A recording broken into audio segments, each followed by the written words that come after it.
नमस्कार दोस्तों। किसी कस्बे में एक सुनार का नया नया ब्याह हुआ था। जो लड़की दुल्हन बनकर सुनार के घर आई वह बेहद खूबसूरत थी। हिरनी सी बड़ी बड़ी आंखें और बाल नागिन से काले, कमर से नीचे लटकते, नाक दिल फरेब और दांत मोतियों के समान चमकीले। जितनी सुंदर थी उतनी ही सीरत भी सुंदर थी। कुल मिलाकर अगर कोई देखे तो नजर न हटती। दूसरी तरफ सुनार के ताया के 4 लड़के थे और उन चारों की बुरी नजर सुनार की पत्नी पर रहती। चारों में सभी ऐब मौजूद थे। चारों भाई सुनार की पत्नी की इज्जत लूटने की तरकीब सोचते रहते। उन्होंने फिर एक दिन एक छोटी सी पार्टी का आयोजन किया। उसमें उन्होंने अपने चाचा के लड़के सुनार को बुलावा भेजा। उनका सोचना ये था कि सुनार को पार्टी में बुलाकर इतनी शराब पिला देंगे कि वह अपने होश खो बैठेगा और फिर उसके घर पर उसकी पत्नी की इज्जत लूटने के इरादे से धावा बोल देंगे। मगर उनकी ये इच्छा धरी की धरी रह गई। सुनार ने पार्टी में आने से साफ साफ मना कर दिया। उनके घर आना तो दूर, वह तो उनके साये से भी दूर भागता था। अब जब ताया के सभी लड़कों की ये योजना सफल न हुई तो वे कुछ और सोचने लगे। एक शाम सुनार अपनी दुकान से घर आ रहा था कि उसके बदकार ताया के लड़कों ने उसका रास्ता रोक लिया और कहने लगे, तू तो सुबह सुबह दुकान चला जाता है, पीछे से तेरी पत्नी हमारे साथ बदकारी करती है। सुनार ने जब ये सुना तो उसके तन बदन में आग लग गई। वह उन चारों की फितरत को अच्छी तरह से जानता था। उसने सोचा, अगर मैं चुपचाप यहाँ से चला जाऊंगा तो ये पता नहीं इस बात को कहाँ कहाँ कहते फिरेंगे। अतः सुनार कुछ सोचकर बोला, अच्छा, अगर तुम्हारी बात सच है तो मेरी पत्नी के शरीर की कोई निशानी बताओ। दाव अब उल्टा पड़ गया। चारों भाइयों के मन में भी न था कि सुनार आगे से ऐसा सवाल कर देगा। ताया के चारों लड़के तो अब एक दूसरे की तरफ देखने लगे। फिर वे खिसियानी हंसी हंसते हुए कहने लगे, हाँ हाँ, जरूर बता देंगे। घर आकर चारों भाई सोचने लगे कि अब करे तो क्या करे। आखिर सुनार को जलील तो करना ही है। दावा तो कर दिया, मगर अब उसे उसकी पत्नी शरीर की कोई निशानी दे तो कैसे दे।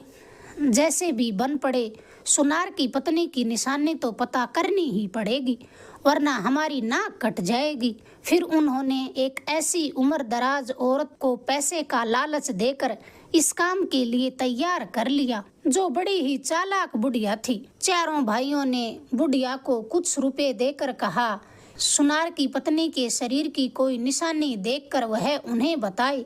काम होने के बाद वे उसे और भी रुपए देंगे। बुढ़िया आंखें मटका कर कहने लगी, अरे ये भी कोई काम है? ये तो मेरे दाएं हाथ का काम है। मुझे कुछ दिनों की मोहलत दीजिए, फिर देखो मेरा हुनर। अगले दिन सुनार सुबह सुबह अपनी दुकान पर चला गया। बुढ़िया पहुंच गई सुनार के घर। दरवाजा खटखटाया तो सुनार की पत्नी ने दरवाजा खोल दिया। दरवाजा खुला तो बुढ़िया उसकी बलाएं लेने लग गई और कहने लगी, बेटी, मैं तेरे गांव की हूँ। सुनार की पत्नी ने उसे पहले कभी नहीं देखा था, लेकिन वह एक नेक दिल औरत थी, इसलिए मेहमान को भगवान समझकर घर के साथ साथ दिल के दरवाजे भी खोल दिए। उसकी खूब खातिरदारी की। रात को जब सुनार घर आया तो उसने अपनी पत्नी से पूछा भी कि ये कौन है। तो उसकी पत्नी ने बताया कि ये मेरे गांव की बता रही है, पर मैंने इसे पहले कभी नहीं देखा। सुनार ने कहा, फिर भी सतर्क रहना। सुनार तो अगले दिन दुकान पर चला गया। सुनार की पत्नी ने घर के काम निपटाए और नहाने को चली। तभी चालाक बुढ़िया कहने लगी, हाय हाय बन्नो, मैं किस लिए हूँ? तुमने मेरी इतनी सेवा की है, आओ मैं तुम्हें नहलाती हूँ। सुनार की पत्नी ने कहा, अरे नहीं, आप कहाँ तकलीफ करेंगी, मैं खुद नहा लूंगी। इतना कहकर जब सुनार की पत्नी गुसल खाने का दरवाजा बंद करने लगी तो बुढ़िया जबरदस्ती गुसल खाने में घुसने की कोशिश करने लगी। वह भी सुनार की पत्नी थी। उसे समझते देर न लगी कि दाल में कुछ काला जरूर है। उसने झट चाकू उठाया और बुढ़िया का कान काट दिया। बुढ़िया अब क्या करती, रोती धोती सुनार के ताया के लड़कों के पास जा पहुंची। सारी बात सुनी तो सभी भाई सुनार की पत्नी पर खूब चिढ़े। अब उन बदमाश भाइयों ने ऐसी ही किसी दूसरी बुढ़िया को तलाश कर लिया। जब उन्हें एक बुढ़िया मिल गई तो उन्हें उसे सुनार की पत्नी के शरीर की निशानी लाने के बदले मुंह मांगा इनाम देने की बात कही। बुढ़िया के मुंह में न दांत न पेट में आंत, बला की चतुर। बुढ़िया कहने लगी, मैं तो आसमान में कपड़ा सुखा भी आती हूँ और उतार भी लाती हूँ। मेरे लिए तो यह काम बच्चों के खेल के बराबर है। बुढ़िया ने फिर चारों बदजात भाइयों से सुनार के ससुराल का पता पूछा और वहाँ से चली गई। कुछ दिनों बाद बुढ़िया हाथ में फल और मिठाई लिए सुनार के घर जा पहुँची। सुनार की पत्नी से पूछने से पहले ही बुढ़िया बोली, बेटी मैं तेरे गांव की हूँ, बल्कि यूं कहिए कि तुम्हारे परिवार से ही संबंध रखती हूँ। सुनार की पत्नी कहने लगी, लेकिन मैंने तो कभी उस घर में आपको नहीं देखा था। बुढ़िया कहने लगी, बेटी मैं तेरे बापू की बुआ हूँ, तू देखती भी कैसे। मैं तेरे पैदा होने से पहले ही दूर परदेश में अपने बेटे के पास चली गई थी। अब जब घर आई और फिर अपने मायके गई तो पता चला कि तू तो इसी गांव में ब्याही गई है। मैं भी पास के ही गांव में ब्याही हूँ। तुझसे मिले बिना मुझे सब्र न आया। सुनार की पत्नी को कुछ शक हुआ तो फिर पूछने लगी, अच्छा अगर तुम सच कह रही है तो मेरे घर वालों के नाम बता दीजिए। बुढ़िया तो पहले से ही सब पता करके आई थी। उसने फर फर सब के नाम पते बता दिए। ये भी बता दिया कि किसके पास कितनी जमीन, किसकी दुकान कहाँ कहाँ पर है। अब तो सुनार की पत्नी के पास कोई चारा न था कि उस पर कोई शक करे। अब उसे पूरा विश्वास हो गया था कि बुढ़िया सही कह रही है। सुनार की पत्नी फिर उससे खूब घुल मिल गई, मगर तीसरे दिन उसने वही बात कही जो कुछ दिन पहले आई बुढ़िया ने कहा था कि लाओ बेटी मैं तुम्हें रगड़ रगड़ कर नहला देती हूँ। सुनार की पत्नी ने इनकार किया तो बुढ़िया कहने लगी, बेटी मेरे हाथों से एक बार नहा के तो देख, मेरे हाथों में जादू है जादू। अब सियाने से सियाना आदमी भी कभी ना कभी धोखा खा ही जाता है। सुनार की पत्नी बुढ़िया की चिकनी चुपड़ी बातों में आ गई, हंसकर बोली, अच्छा तो अम्मा आज आप ही नहला दो। उस दिन बुढ़िया ने सुनार की पत्नी को नहलाया और उसके बाल भी धो दिए। अगली सुबह हुई तो बुढ़िया कहने लगी, अच्छा तो बेटी मैं चलती हूँ, मेरे लिए तेरे घर का दाना पानी इतना ही लिखा था। कहा सुना दिल पर न लगाना, कुछ गलती हुई तो माफ कर देना, जीती रही तो दोबारा आऊंगी। सुनार की पत्नी ने रोकने की खूब कोशिश की मगर बुढ़िया न मानी। लाठी टेकती होले होले चल पड़ी। जैसे ही घर के दरवाजे से बाहर निकली, ये जा और वो जा, बुढ़िया का नामो निशान न था। सीधी सुनार के ताया के लड़कों के पास जा पहुंची और कहने लगी, लाओ मेरा इनाम। सुनार की पत्नी के शरीर की ऐसी निशानी लाई हूँ कि क्या याद रखोगे।